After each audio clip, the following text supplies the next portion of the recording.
ఈశ్వరుడా, ముక్కుంటివాడ, వరములు ఇచ్చేవాడ, భోర శంకర హరహర సకల రూపాలు పొంది ఆనంద వైకుంఠాలతోటి పార్వతీదేవి క్షణములో మరి స్వామి నా పాన పురుష, నా పాననాథ, సకలము శివతాండవ లేని ఏది జరగదు, శివహాజ్ఞ లేని ఏది తరుణం కాదని వైకుంఠమైన దళాలతో మరి భక్తి ఎక్కువ శక్తి ఎక్కువ అని ఈ పార్వతీదేవి సదా సాంశివుణ్ణి ఒక పరము వివరం అడిగిందంట.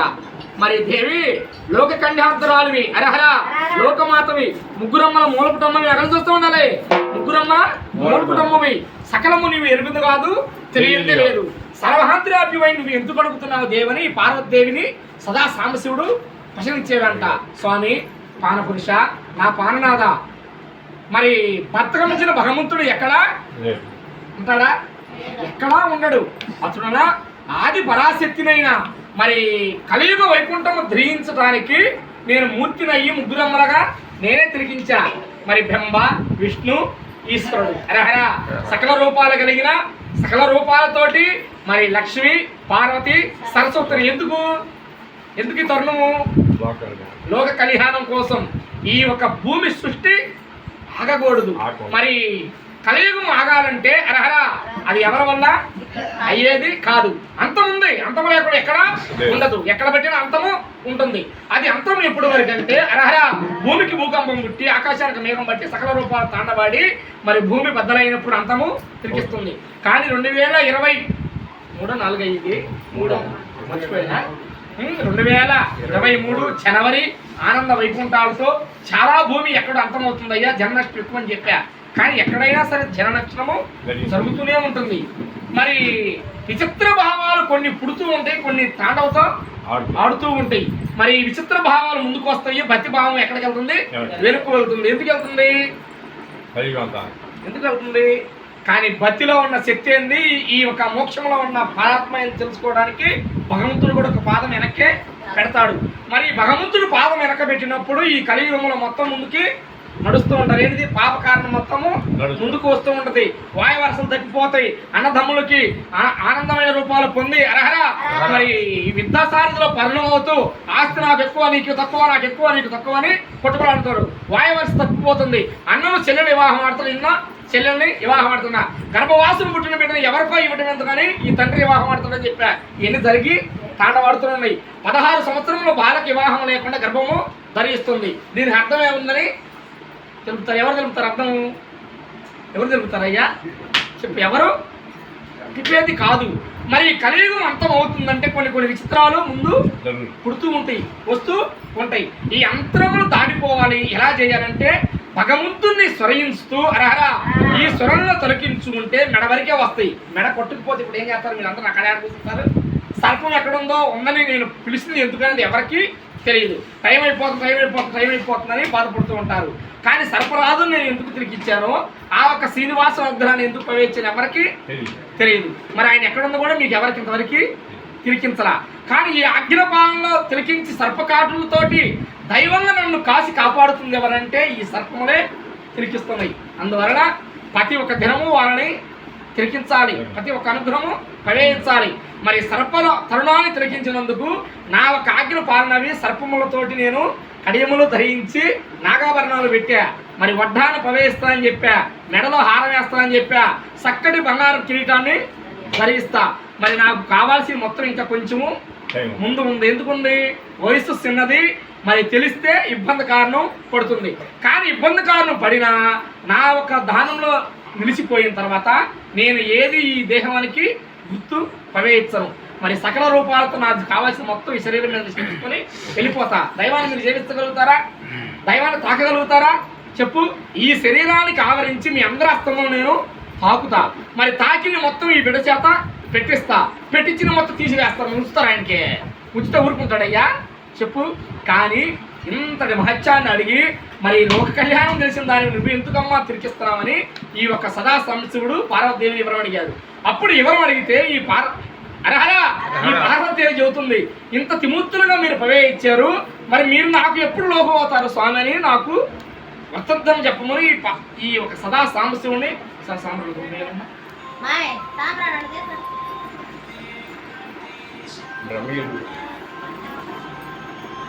అడిగింది పార్వతీదేవి సదా సాంబశివుణ్ణి.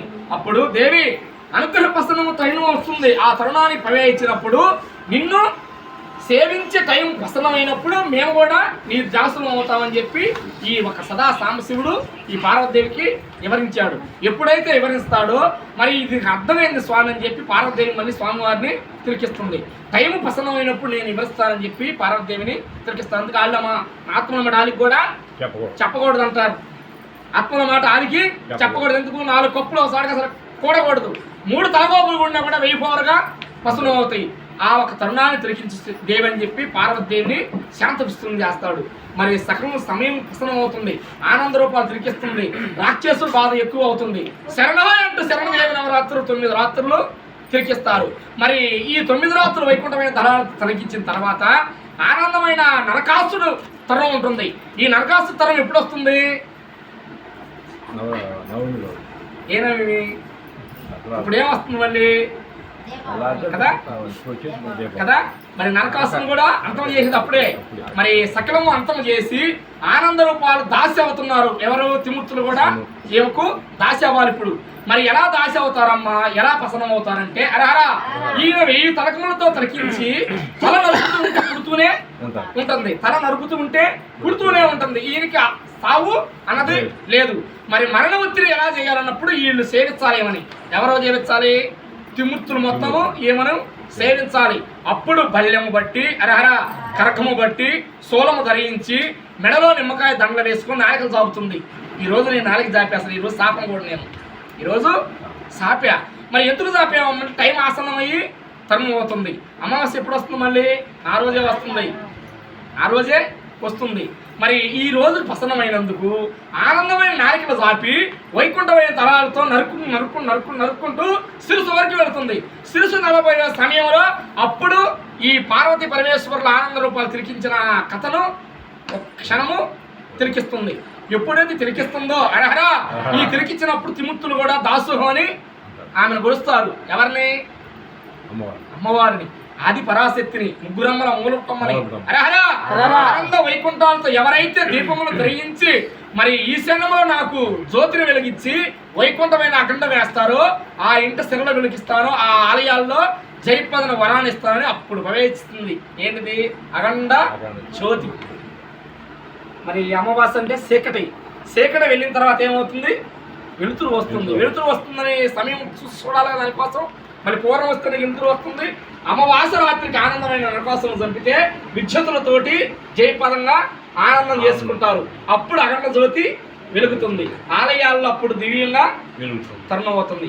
అప్పుడు ధరించిన ఈ ఒక సన్నివేశము మరి ఇప్పుడు ఎందుకు చెప్పామంటే నావకాయ పిండి అంటూ నాణ్యంగా వండుకొని ఆనంద రూపాలు తినబోయేటప్పుడు చిన్న సుడిగాలి పుట్టిస్తానే చెబుతా. ఎందుకు? నన్ను నమ్మినందుకు ఈ సుడిగాలి వెళుతుందా లేదు నేను తినాలా అన్న దానికోసం పుట్టిస్తా. ఎవరైతే నా మీద భారం వేసి అరహరా అమ్మ వస్తుంది ఉన్నది ఇది నాదే సొంతం అనుకొని జ్యోతి లేని ఒత్తిడి ఈ దేహంలో వెలిగిస్తే సుడిగాలి వచ్చింది కూడా మీ పక్కగానే వెళ్ళిపోతుంది. అప్పుడు ఏమవుతుంది? నవకాయ పిండి మొత్తం నాణ్యముగా తినవచ్చు. అటులోనే నాకు చేసిన ఈ ఒక తరుణము నవదుర్గలుగా నన్ను ప్రవేశించి అరహరా ఆనందమైన శూలాన్ని ధరించుకొని వైకుంఠముతోటి నాణ్యముగా నేను అభిషేకాన్ని చిలికించా. మరి కదంబం అంటే నాకు చాలా ఇష్టము. మరి ఈ కదంబం మొత్తం ఏం చేస్తారు? ఈ చేసిన అభిషేకాలు మొత్తం ఆ కదంబంలో ఉంటాయి. ఆనంద రూపాలు తిరిగిస్తా. మరి కలశము పెట్టిన తర్వాత పొంగలు పెట్టాలని చెప్పా. ఏది పెట్టారా?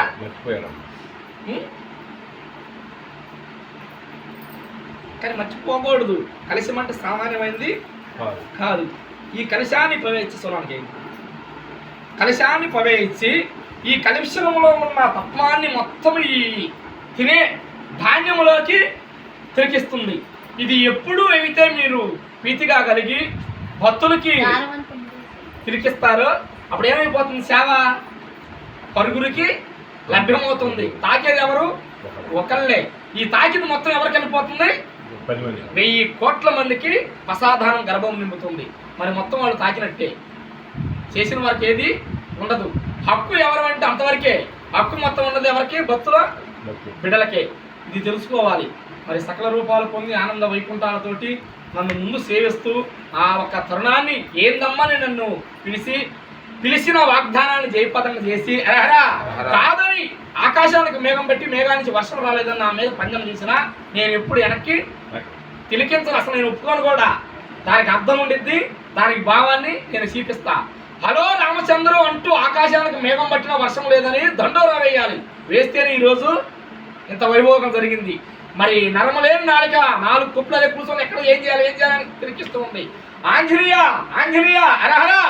మరి బతికి మించిన భగవంతుడు లేదన్న తరుణాన్ని తిరిగించినా కూడా ఆకాశానికి మేఘం పట్టింది పూల వర్షం.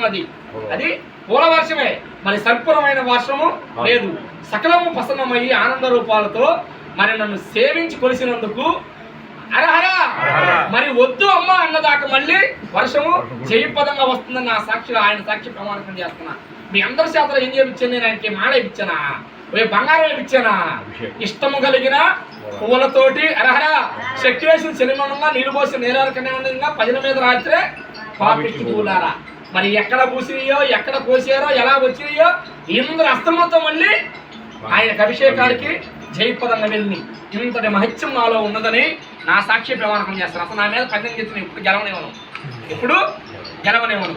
నా పందెంలో ఓడనివ్వకుండా బిడ్డను కడుపము నింపుతానే కానీ నేను ఎప్పుడు నా మీదుగా గెలవనివ్వనని నా సాక్ష్య ప్రమాణకం చేస్తున్నా.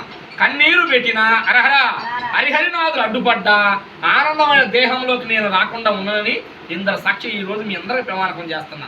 కనుగుడ్డు ఇప్పకుండా ఆయన చూడకుండా ఎలా వస్తుందో చూద్దాం అనుకున్నారు. నేను వచ్చినా చూడకుండా ఆయన్ని చెప్పయ్యా, ఆయన నేత్రాలతో నేను చూపిడు ఆయన్ని చెప్పు. ఇంతటి మహత్యం ఉంది ఈ ఆలయ ప్రాంగణంలో. ఈ ఒక ఆలయాన్ని కోవెల చేస్తారు. 2025 నాటికి కావాల్సిన మొత్తం జయపదం చేస్తారని మీ అందరూ సాక్ష్య శ్రీనివాస సాక్షి ప్రమాణకం చేస్తున్నాను.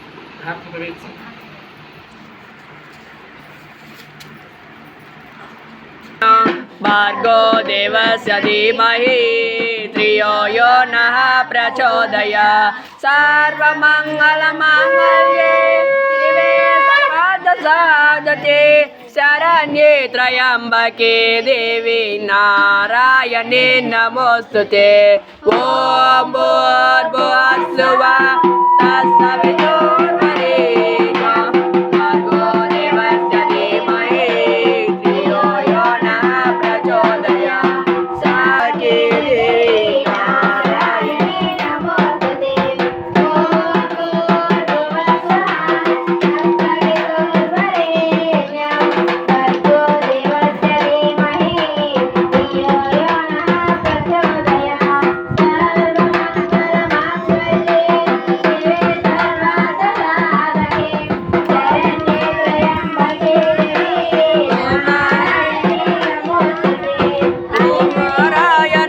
నారాయణ ఓం శివ శివ నారాయణ ఓం నారాయణ ఆది నారాయణ ఓం నారాయణ లక్ష్మీ నారాయణ ఓం నారాయణ ఆది నారాయణ ఓం నారాయణ ఆది నారాయణ హరే హరే హరే హరే హరే నారాయణ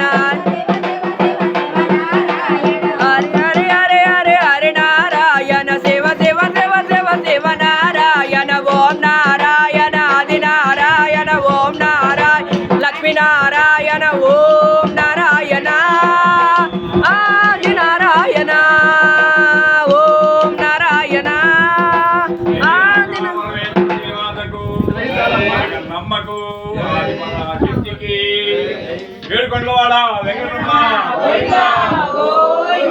పార్వతీ హర హర హర మహాదేవ శంభో శంకర.